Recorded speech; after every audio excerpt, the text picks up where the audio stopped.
I never thought I'd be telling this story, since for a long time there seemed to be no end to this situation.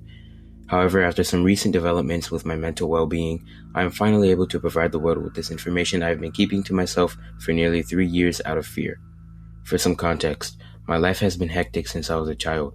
My older siblings are a set of twins, one boy and one girl. And my two younger siblings were adopted from abusive and otherwise traumatizing households. That meant that, for as long as I can remember, I was otherwise neglected by my parents since they spent half their time with my other siblings, Jaden and Juliana. My older siblings were always in some sort of fight, which could only be solved by my parents either talking to them or making things even between them depending on the context. And then with my younger siblings, my parents spent the other half of their time making sure Cameron and Xavier felt safe, loved, and supported in their household, and reassured them no matter what, their biological parents would never regain custody of them ever again. That all meant that I was responsible for my clothing, my meals, my hygiene, and all my other necessities from the moment I was able to be independent. So since I had no other option, I taught myself how to ride a bike and to protect myself so that I could get to and from school or friends' houses wherever I was going. As I got older and older, it started to feel like I was just some stranger in a family's house. No photos of me on the wall, no accomplishments of mine being displayed for all to see. None of my items strewn around the house. You get my point. Hell, my bedroom was even in the attic, kind of like a home alone. It got so bad that my friends even pointed it out whenever they would come over. My best friend, Stephanie, commented on how my parents didn't even greet me when I get home, wished me good luck on days when I had tests, requested I stay safe whenever I went out. The gist is obvious by now. I was basically a ghost in a house I could call my own. As a way to get their attention, I would dip my toes in rebellion and do illegal things. I started wearing shorter and shorter clothing to expose risque parts of my body. I started smoking either joints or vapes with some stoners around my high school, and I committed petty theft and got arrested for Class C misdemeanor on a couple occasions. And yet my parents only paid me any mind when they had to get me off thanks to connections they have. This got me angry. The fact that they were so far up my siblings' asses that they could not even see what the issue was going on with me pushed me to do something that would change my life. I did something I will regret to the day I die. After some admittedly short decision making, I packed a small bag full of more scandalous clothing my boyfriend at the time had gotten me and, along with said boyfriend and a couple friends, I headed off on a trip to the next state over. Our idea was that us moving to a new state would allow us to make some Pornhub videos as a way to make money, and say a big screw you to our parents. As teenagers, the idea was one of the best we could come up with. But I'm pretty sure I wouldn't have to tell you this because the horror movie X is surrounded by this concept. So why am I talking about this then? Well, because the events that followed my eventual departure from this type of work scared me. After about 4 years of doing this, I was a 22-year-old female with a job that was frowned upon and side-eyed whenever I mentioned it to people. I was someone who, after having sex with one too many people over the years, decided that they wanted to change and sharpen their life back up. So after my birthday came and passed, I had finalized my choice of leaving my past and reshaping my life back to the smart young woman I had always wanted to become. And after a long, tiring fight with my ex-boyfriend and people I used to call my friends, I packed my shit and left our house faster than any of them expected.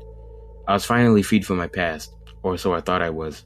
About 2 years after I started fixing up my life, I was sitting in the classroom and listening to my college professor lecture us on how the law and the different ages of different crimes, hence the Class C misdemeanor line from earlier. After a rather lengthy discussion on whether manslaughter or murder was worse, my professor mentioned that he had sent us all a link to some study method he had conjured up via email before closing the meeting up. Mr. P, short for Mr. Professor, noted that we had about 4 minutes left of class and told us all to go see if we could open up the website he sent us. So following his directions, I quickly opened up my email and started looking through the recent messages I had gotten. When I had done this, I saw an email from an unknown Gmail account that just said Tatum Bado, which immediately sent chills down my back. That's what I had considered my old name. When I ran away to do that Pornhub job, me and the people I was with all decided to change our names legally. I hated having any sort of connection to my family since I never really acted like one, so I decided to go from Tatum Bado to Tatum Quinn.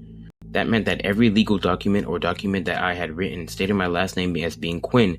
That is what I wanted to be. But now I was faced with someone who was either a family member reaching out or someone who knew the old me. Either way, I was hesitant to open the message since I wanted no contact with anyone from my hometown. However, I knew I couldn't just leave it alone, so I eventually read what the sender had to say. The email reads as follows. Tatum Bado. That was such a pretty name you had.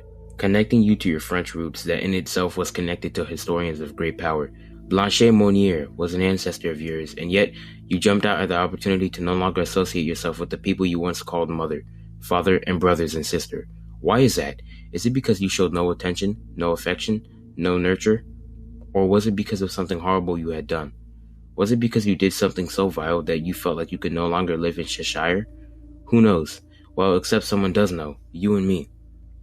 I was there that night, watching in the shadows as you committed a crime you never got punished or convicted for. Instead, you got to walk free because no witnesses or evidence. But what would happen if I went to the police and told them that I, someone you have no personal connection to, saw what truly went down that night? The statute of limitations aren't going to end for another, lifetime. Nevertheless, I will give you some time to think about whether you will come to your morals and turn yourself in, or if you will leave it to me and I'll come clean. Make your choice, Tatum. After reading the email, I was paralyzed in my seat. All I could ask myself was what exactly this person was talking about. What crime did I commit by myself that I got away with and someone knew about? The answer? None, because all the crimes I had committed were done in broad daylight and each of my crimes had been done with friends. That's when I was hit with realization. This person must have been the wrong person. Despite the coincidence of someone being named Tatum Badeau, who lived in Cheshire, being too close to be real. Regardless, I sent the person a quick email explaining that they might have the wrong person. If only I realized how bad this whole emailing situation would become. I would have deleted the email and would pay no mind if I got another. When I had replied to the email that day, that sent off a chain reaction where every week, the exact same time, on the exact same day of the week, I would get emails from the unrecognizable Gmail account, slowly revealing details about the crime I supposedly committed, or just taunted me up and down for their own enjoyment. This whole thing lasted about 6 months before the emails just stopped. Like randomly one day, I had checked my inbox at the time the messages usually came and there was nothing. No new details, no burgeoning information, just nothing.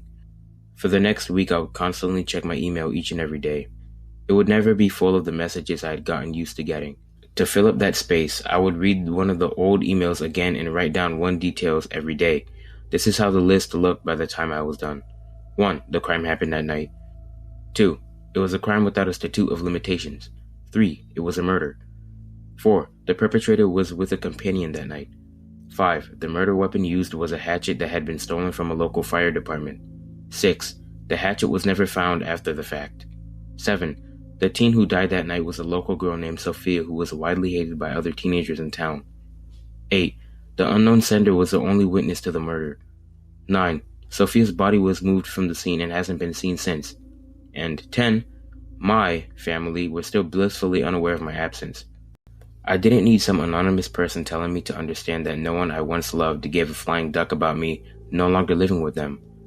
In spite of that tidbit and my own personal opinions on my family, I decided to check their Facebook accounts just to see if the messenger was telling the truth. What if they were advocating for me to come home safe? What if they were having discussions about me in hopes that I would see it and have a change in heart? In the moment, I felt stupid asking these questions to myself and getting that excited feeling.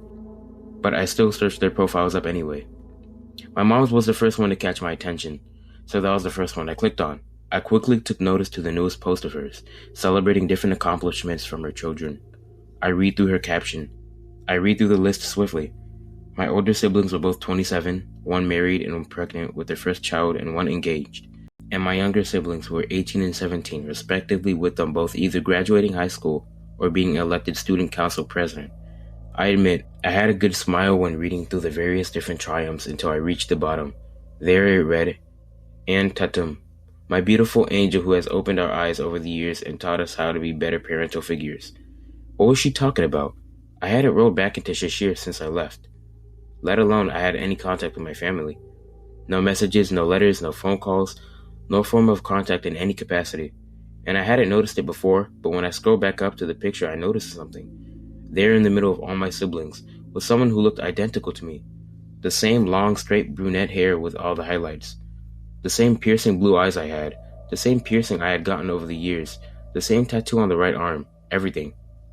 Whoever was in this photo was me somehow. I didn't even have to try to rationalize the situation because there was no explanation. Someone out there took my identity, my looks, my tattoo, my story. Someone out there knew my body adjustments to a T and got them on their body to add some consistency.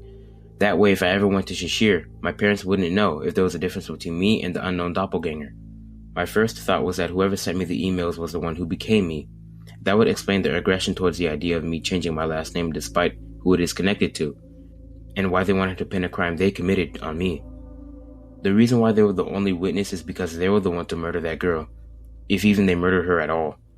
Then I had a rather eerie thought. What if that girl that was supposedly murdered, Sophia, was the face behind the interpreter and the person who sent me all those messages?